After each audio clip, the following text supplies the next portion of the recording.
Thank you, Julian, and thank you for having me here. In 2007, for the first time in history, the majority of the world's population lived in cities. The United Nations has estimated that urban populations will almost double by 2050.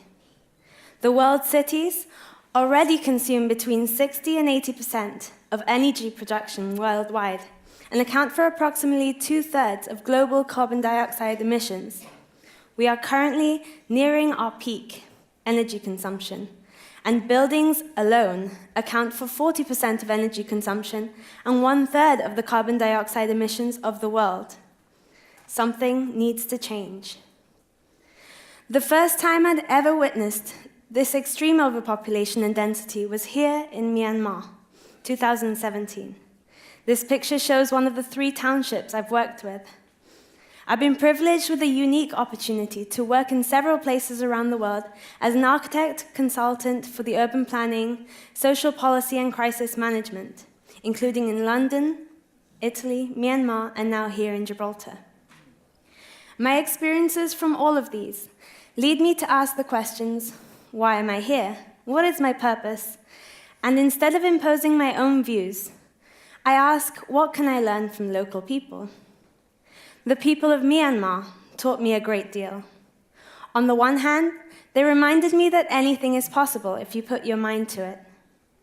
And on the other hand, my greatest learning from their culture is their resourcefulness.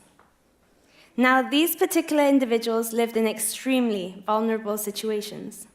One fire, and their whole village would be demolished.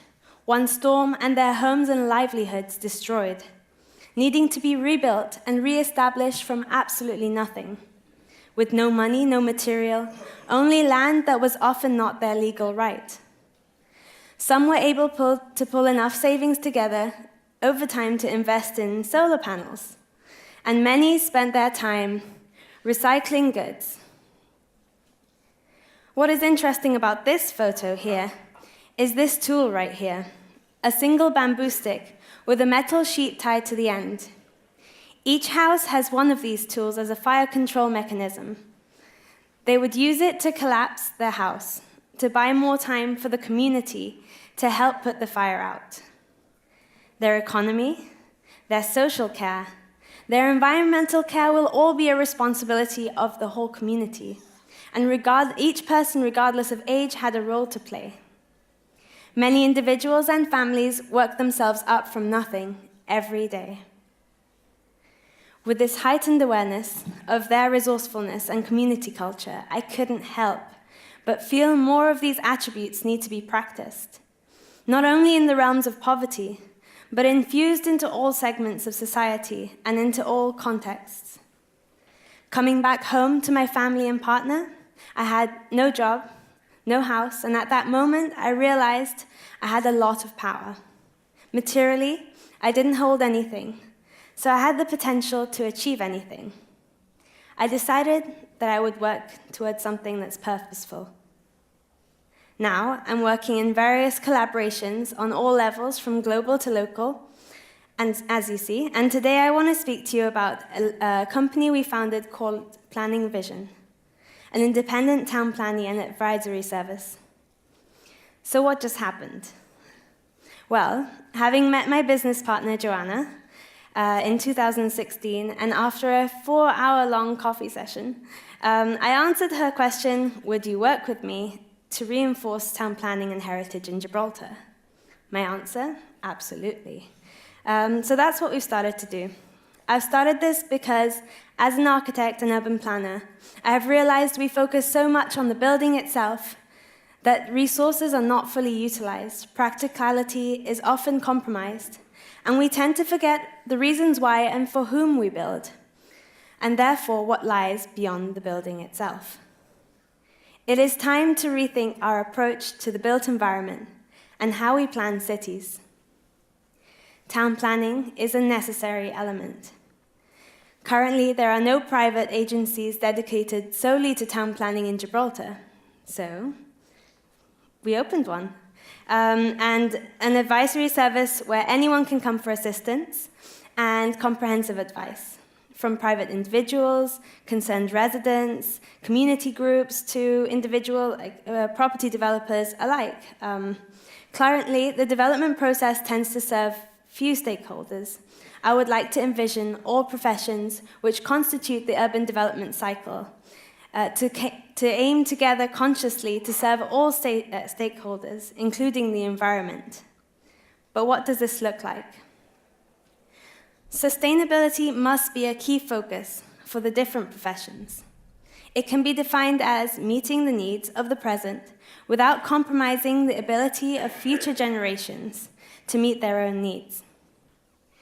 They all feed into these general categories: the social, the economic, and environmental. They're all inextricably linked, but how does this work? The social element is connected to the built environment, including daily lifestyle patterns, activities, well-being. All of these aspects demonstrate that people are at the heart of the built environment and the planning and development process. In the end, we're designing and planning and everything for the people, to meet their needs, aspirations, to encourage ownership, stewardship, and positively influence identity and place through all these attributes. But how is our identity reflected on the built fabric of Gibraltar? Well, locally, we hold an amalgamation of assets from the variety of communities that have contributed, from the Moorish architecture to the Portuguese tiles to the patio lifestyle where children play, traditional Genoese window shutters, Maltese, Indian, and of course British influences, and so on. As we work towards sustainability, we strive to develop more efficient, greener buildings on a daily basis. But far too often, we ignore the existing buildings that are frequently not used to their full potential.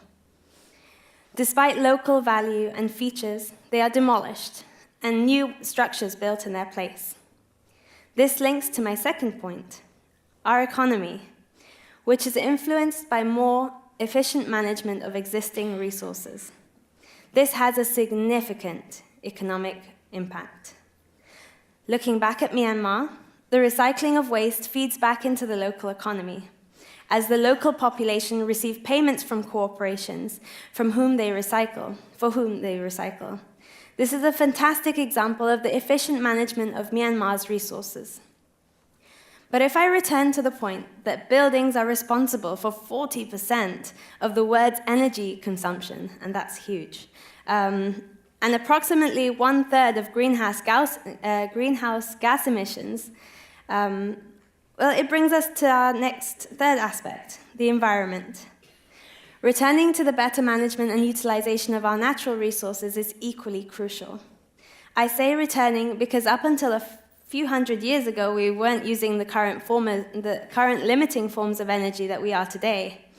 And moreover, demolishing buildings not only costs more, they negatively impact our environment due to the energy required to demolish the current structure, dispose of the waste, ship the materials, and build a new structure entirely, as opposed to rehabilitation and reuse of existing structures.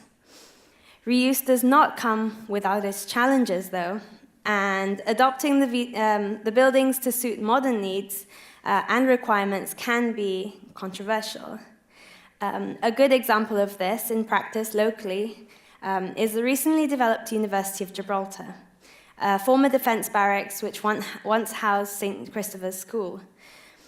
The university contributes towards three different aspects of Gibraltar's economy, from the education economy to the heritage, the community life, local culture, and so on. So I'd like to bring into the consideration the other non-monetary aspects of economies and that we contribute towards with our own individual choices. As has been demonstrated up to this point, urban planning is significantly more complex, and it seems to be frequently reduced to submitting planning applications, and this is another reason why we started Planning Vision. This spectrum of research to development encompasses planning, what planning entails.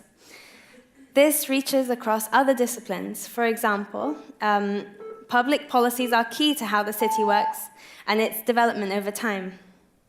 Our approach follows 6 simple steps. We analyze the situation, create a common vision, set up a strategy that is representative and sensitive, plan and amend and amend and amend until satisfactory results are achieved. But an urban planner's involvement does not always end there. Planning tends to span out to the building phase of the development and its realization, be it through the requirements of meeting planning conditions or the requirement to liaise with the public before and throughout the development process. Through this approach to planning and the urban environment, we work collaboratively to manage and realize all stakeholders' expectations to build a better tomorrow for the current and future generations of Gibraltar. Thank you.